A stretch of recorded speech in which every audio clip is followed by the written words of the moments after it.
on everybody's calendar. And the one that stole the headlines, as it always does, $10,000 to win, 113 factory stocks in the pits over at Boothill Speedway. And as the tradition continues, I didn't even tell him this. He may know this, but it's like since this show has been on the air since what, 2017, 16? How long has this thing been on? Yeah, 8 or 9 years, yeah. A long damn time. The King of the Hill has always made an appearance on the Revved Up Sports Show on the Revved Up Livecast. And here is the latest one.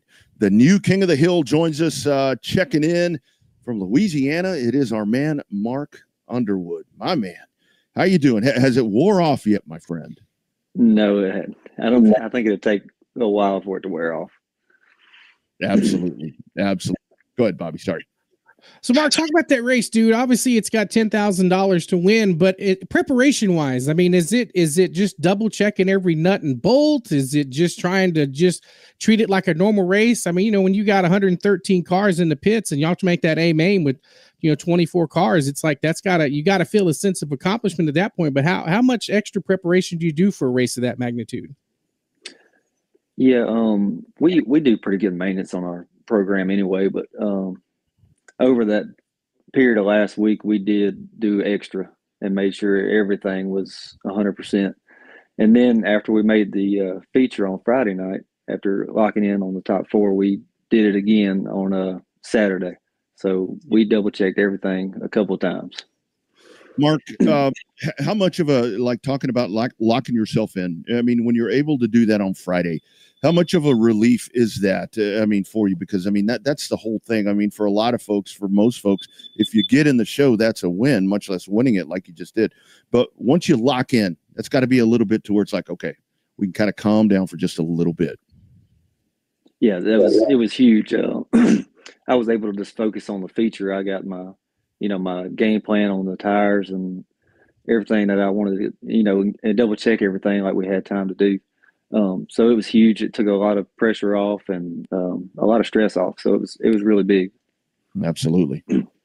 So, Mark, talk about that. The end of that race, obviously, had a couple of cautions there. As the leader, we've all been there. You don't want to see the cautions with a couple of laps to go. Johnny's right behind you.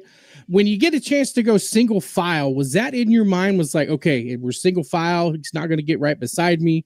Talk about that last couple of restarts when you had a couple of those under 10 to go kind of restart deals right there. Yeah.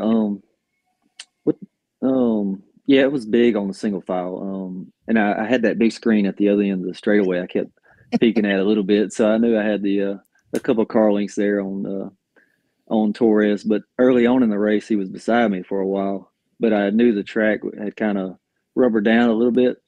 So I knew as long as I kept running my same line I've been running, I wasn't going to get past unless I got moved out of the way. Yeah, absolutely. And how hard is that part? Oh, sorry, go ahead. I was able to take off on the start so well. I was taking off early and getting a good run off the corner. I knew that was going to benefit me and not them. So that's why I kept doing it that way. How hard is that, Mark? Because like you said, I mean, you're not going to get past unless you get taken out. And it's like you're kind of one of those things you're riding. You really don't know where they are. I mean, the big old screen did help. But, man, that's got to be sometimes a helpless freaking feeling when it's like, shit, am I going to feel a nudge? Am I going to get turned, man? That's got to be a sick feeling sometimes.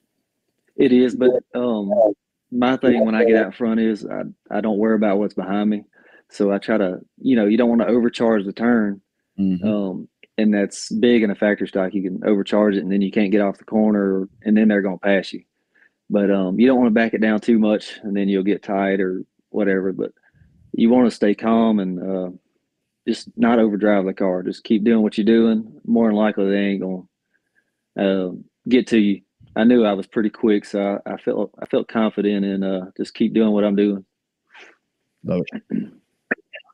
So, Mark, a couple of years ago, I talked to you guys down at Texana there in Edna, Texas, for the clash that we had. And it said that you guys, I was shocked that you guys drove all the way from Ruston all the way to little old Edna, Texas. And I said, how did you guys get this on your radar? And y'all were like, we have a spreadsheet.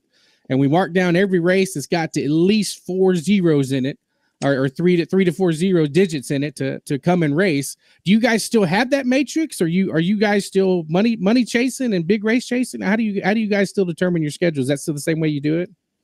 Yeah. So especially in the factory stock, we don't usually, well, in the crate also, but we don't leave the shop unless it's 1,500 or more usually. We did race last weekend for 800 for the Darty Smith Memorial, but we had got a new motor, so we was trying to, get a good feel for it coming up for the King of the Hill. But yeah, Lou, the guy I drive for, Lou Lyles, he likes to chase money and he don't like to leave for, little or nothing. So and I understand that. So yeah, we try to catch all the big races we can as long as they're reasonable. And we just like chasing the money and running with the best. Yeah. So man, speaking of that, I mean, looking at, the wins at Super B and Sabine, and you won in the crate there at Boothill. I mean, how great this is the biggest win of your career, I would say. And I say that because we've asked folks and it's like, well, actually, but man, this is one of the most prestigious ones you're going to find. Yes, it is. Once a year, and then you got 113 other drivers out there trying to win it, and it's just, it's unreal being able to do that. In my opinion, you got Whitehead and Neil Kemp that's won it multiple times, and for them to do that is crazy. Yeah. So, Martin, one thing we love about racers is that racers will race, they'll spend $25,000 to win $500 sometimes, right? The one thing we know about the King of the Hill, that trophy's cool and the memories last forever. Talk about post-race tech. How many boxes did they bring your car back in this time? I know they take down motors and transmissions and tear those cars apart. So how many boxes is your car in right now? Yeah, it's in rough shape right now. We had to take the rear end out of it, the front end completely off of it, and tore the head off, one side. And then we had to put it all back together to be able to load it up. So it's in pretty rough shape, but a few weeks we'll have it back ready to go. Oh yeah, absolutely. So in the interim, so what do you have with the crate? What's on tap with the late model? So we're going to Super B this weekend. We run the Gulf South crate series.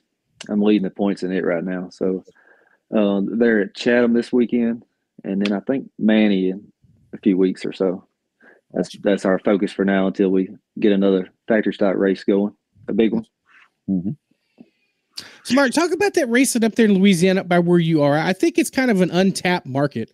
Raceon's done a good job tapping into Arklatex and Boothill and Sabine and some of those other racetracks up in that general vicinity, Louisiana. But it seems like that kind of upper Louisiana, as we joke, the top of the boot, the top of Mississippi, kind of right in there. There's some really good underrated racing right there. Talk about the state of the racing aspect in that region over there.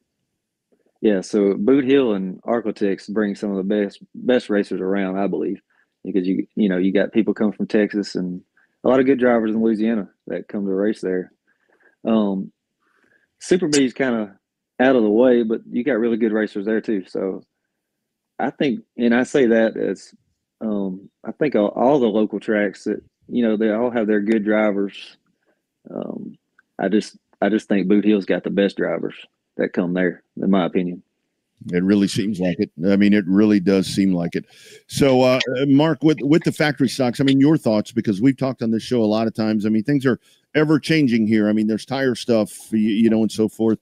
Kind of as we get towards the end of this season and start embarking into next year, kind of your thoughts on just the class as a whole. I mean, because it's evolving, it's growing. That's the whole thing. A lot of classes, when changes happen, they start falling off. It's like changes happen in a factory stock, and hell, they get more. So, kind of your thought on all of that. Yeah, I wish they would leave it alone, but like you said, they went to change the tires last year, and it didn't seem to fall off much. And then they went back to grooving the slicks this year, or last year. But I think that's a good deal there. A little bit more work.